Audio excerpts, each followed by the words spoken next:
জন্যই মোহতারাম আমিরে জামাত প্রফেসর ডক্টর মোহাম্মদ আসাদুল্লাহ আল গালিব স্যার 1994 সালের 23শে সেপ্টেম্বর ছোট্ট শিশু কিশোরদেরকে মানুষের মতো মানুষ করে গঠন করার জন্য সোনামণি সংগঠনকে কায়েম করেছিলেন, যার লক্ষ্য উদ্দেশ্যই নির্ধারণ করেছেন শিশু কিশোরদের মধ্যে ইসলামী চেতনা সৃষ্টি ও তদনুযায়ী জীবন ও সমাজ গড়ে তোলার মাধ্যমে আল্লাহর সন্তুষ্টি অর্জন করা।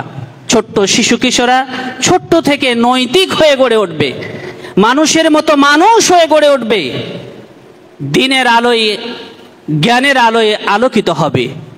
যার মধ্যে জ্ঞান থাকবে না তারাই তো পিতামাতা যখন বয়োবৃদ্ধ হচ্ছে, কিছুদিন আগে দেখলাম বৃদ্ধ মাকে বস্তায় ভরে কনকনে শীতের রাত্রিতে বাঁশতলার মধ্যে ফেলে রেখেছে, বস্তার মধ্যে ভরে।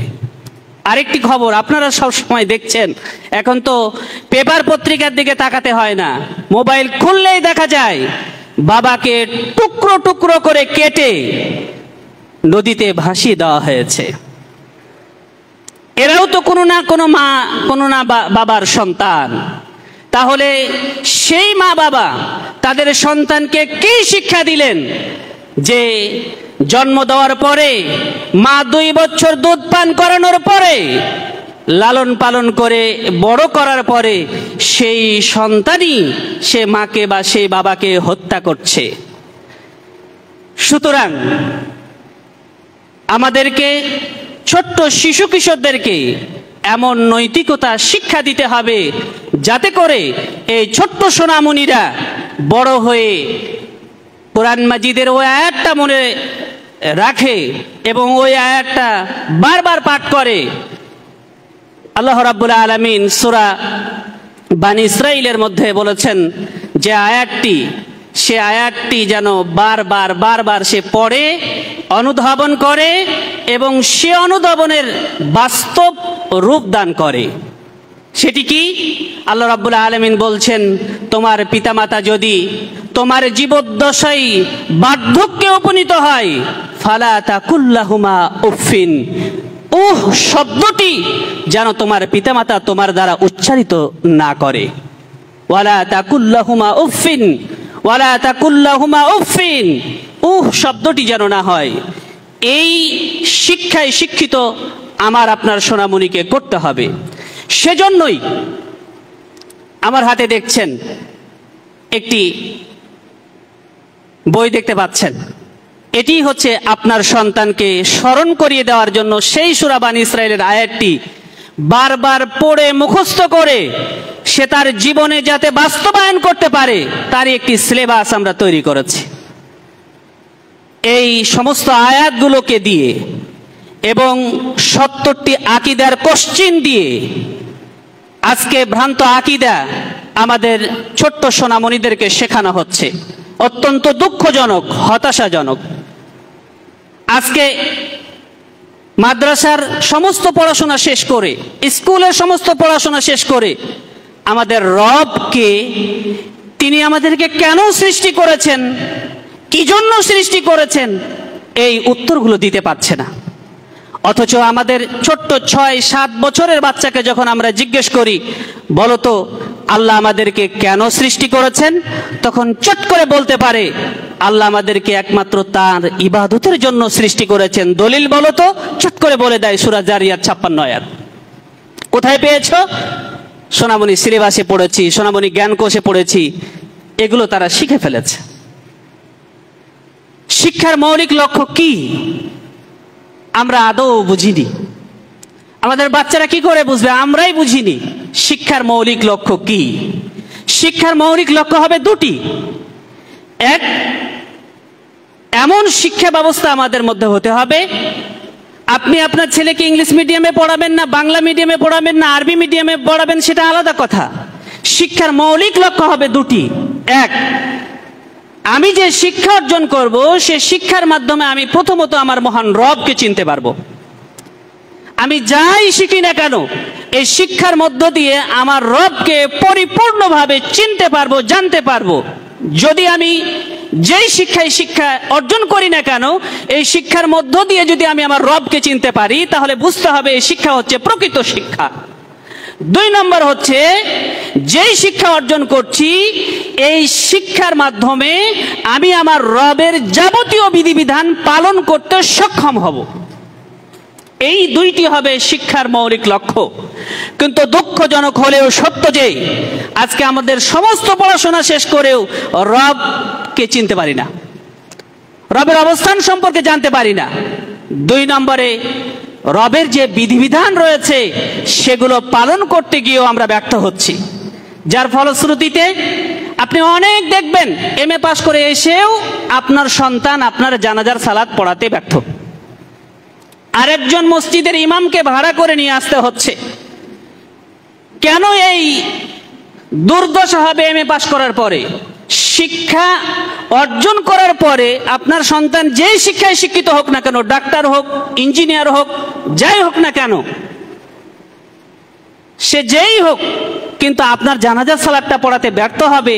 এর মানে বোঝা যাচ্ছে যে পুরো সিলেবাস জুড়ে, শিশু থেকে শুরু করে MA পর্যন্ত পুরো সিলেবাস জুড়ে কিভাবে জানাজার সালাতটা শুদ্ধভাবে পড়তে হয় এই শিক্ষা ব্যবস্থায় নেই।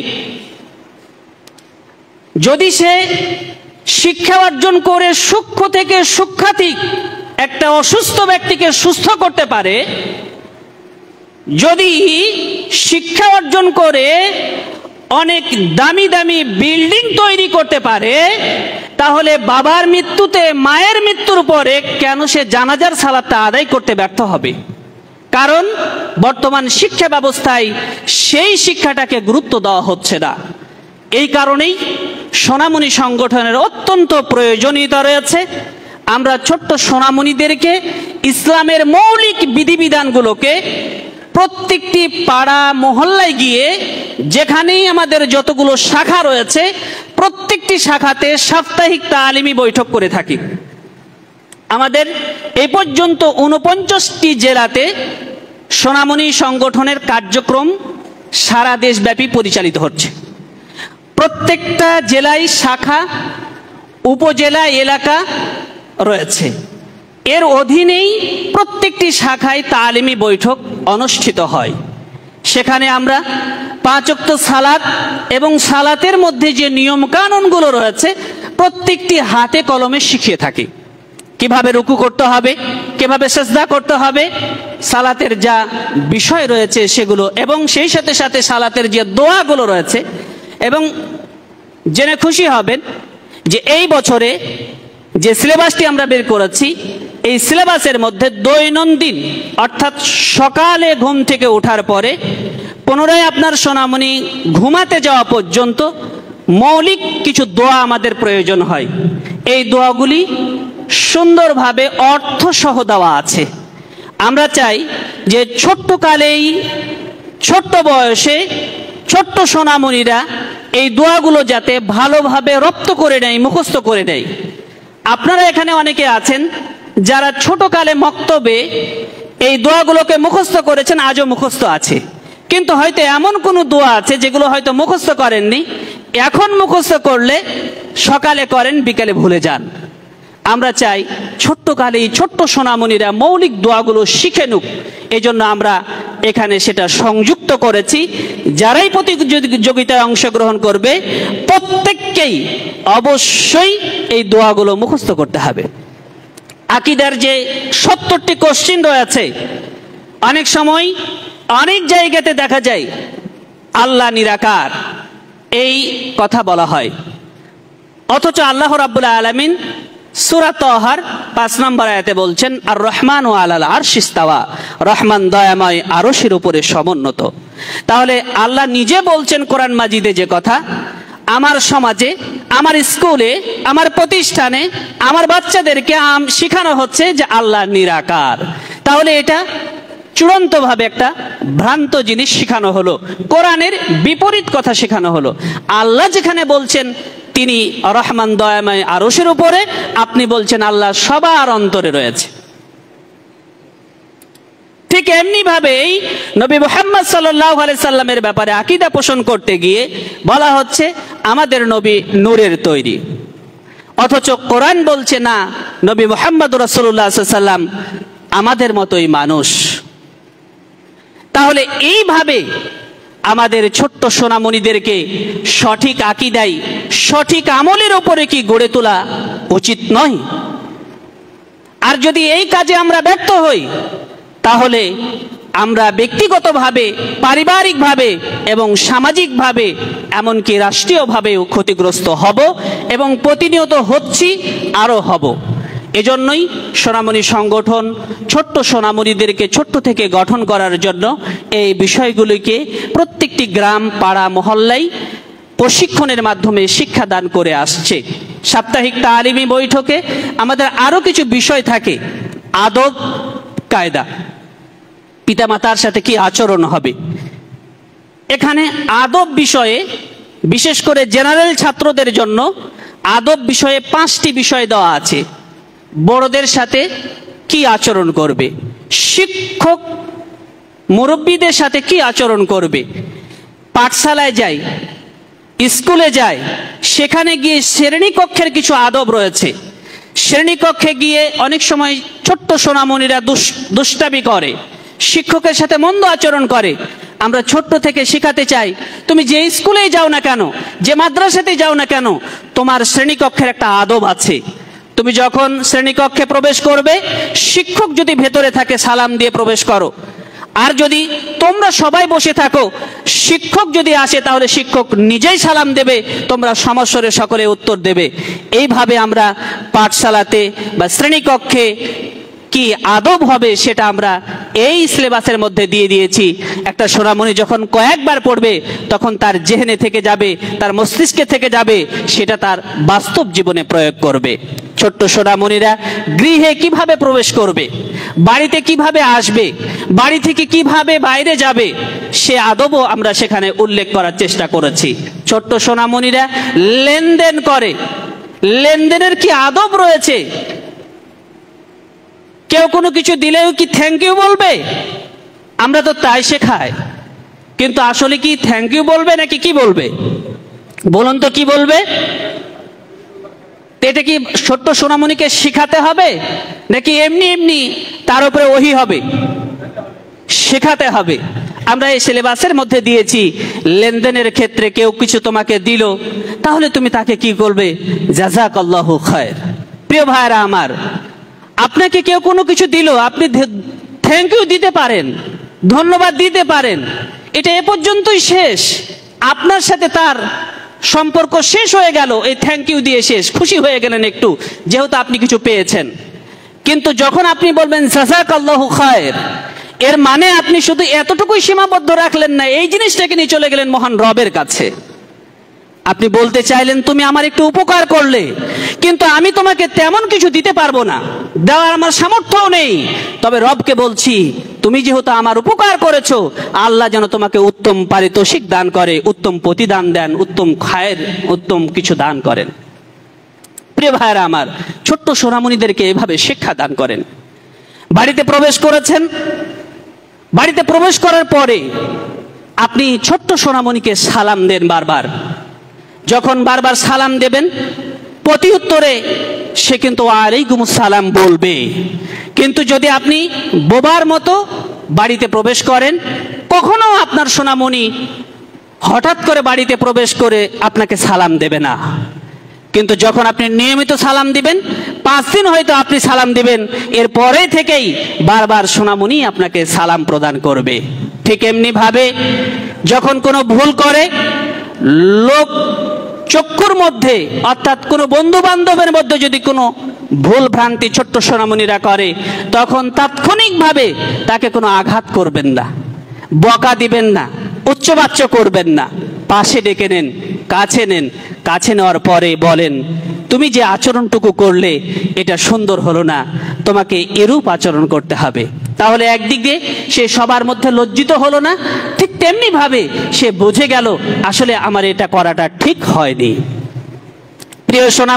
প্রিয় ভাইরা আমার, ছোট্ট সোনামণিরা ছোট্ট সোনামণিদের সামনে আমরা হর হামেশা মিথ্যা কথা বলি নিজেরাই, কিন্তু না, আমরা নিজেরা নিজেদের পরিবারের মধ্যে পারিবারিকভাবে কখনো মিথ্যা কথা না বলি। ছোট্ট সোনামণিদেরকে অনেক সময় মিথ্যার প্রশ্রয় দেই।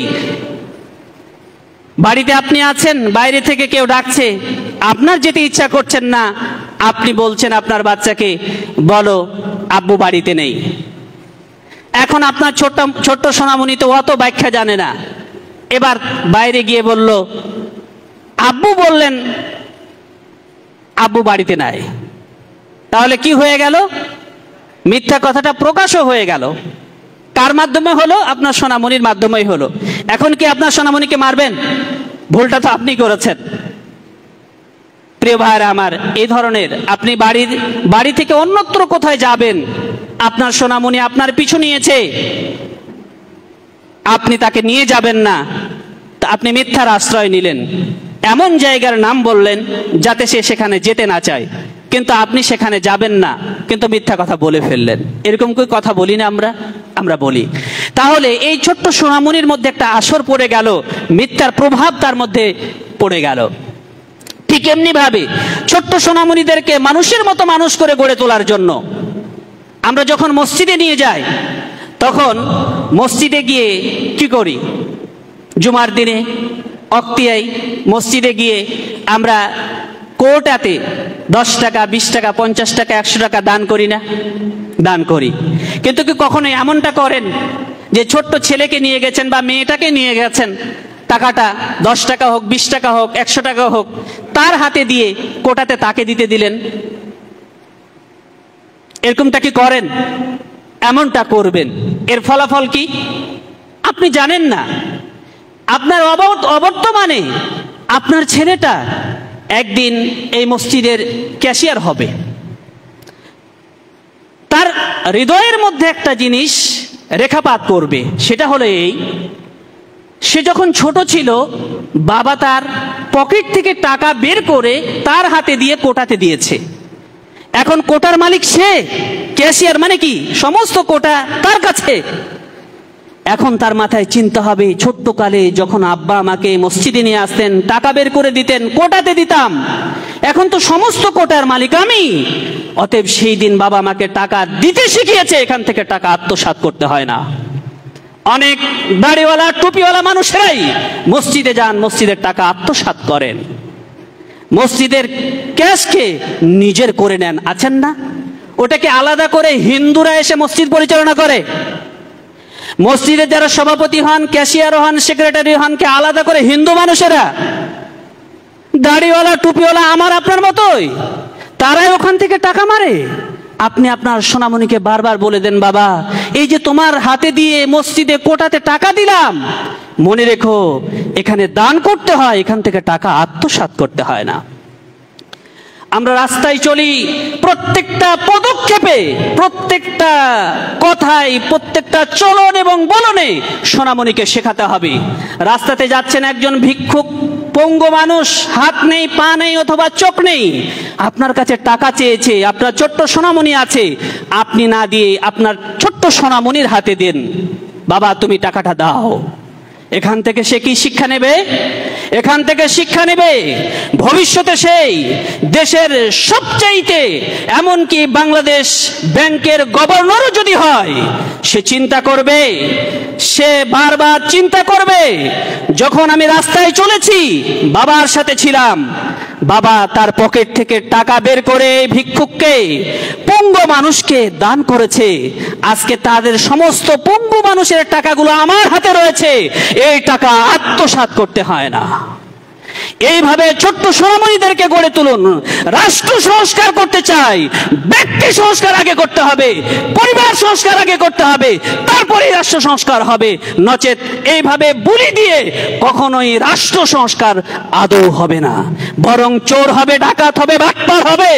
আজকে যারা দেশের কোটি কোটি টাকা বিদেশে পাচার করেছে, কোটি কোটি মিলিয়ন বিলিয়ন টাকা আত্মসাৎ করেছে তারা আমার আপনার দেশের কৃষক নয়, পথের ফকির নয়, বরং যারা 1 থেকে MA পাস করেছে, দেশের ডিগ্রি অর্জন করার পরে বিদেশ থেকে ডিগ্রি অর্জন করেছে, তারাই কলমের মাধ্যমে, বিভিন্ন অন্যায়ের মাধ্যমে, অপকৌশলের মাধ্যমে তারাই আত্মসাৎ করেছে। অতএব আমাদের বিনীত অনুরোধ থাকবে, আমরা গোড়া থেকেই সংস্কার করতে চাই।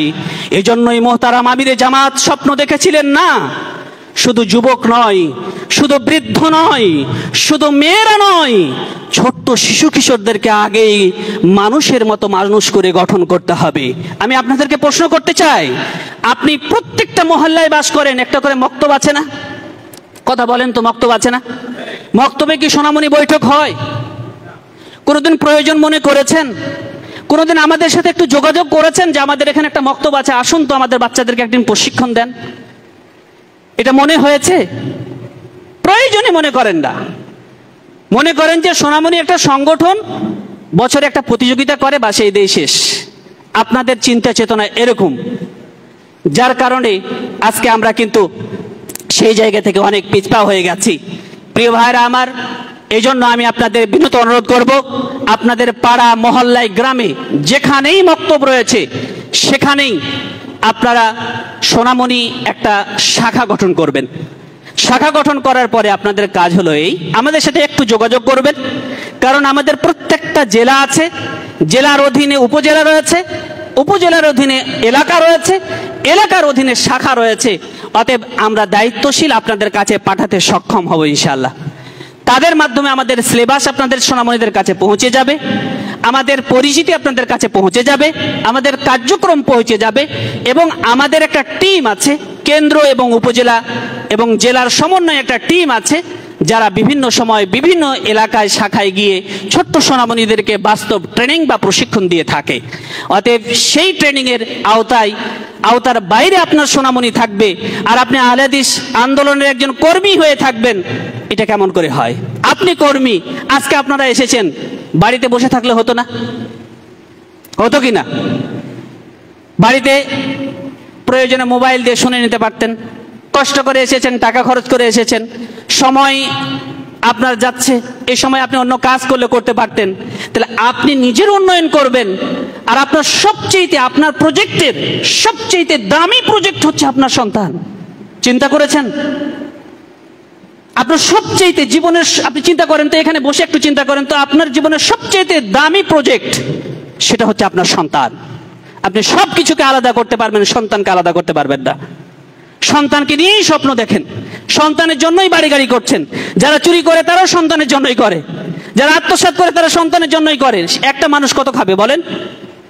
একটা মানুষের জীবনে খেয়ে পরে বেঁচে থাকতে কত টাকা প্রয়োজন? কত টাকা? কিন্তু বিলিয়ন, মিলিয়ন, ট্রিলিয়ন দেশের বাইরে বাড়ি গাড়ি, টাকা পয়সা এত লাগে? সন্তান, সন্তান, সন্তান। সেই সন্তান যদি আপনার মুখকে উজ্জ্বল না করে, আপনার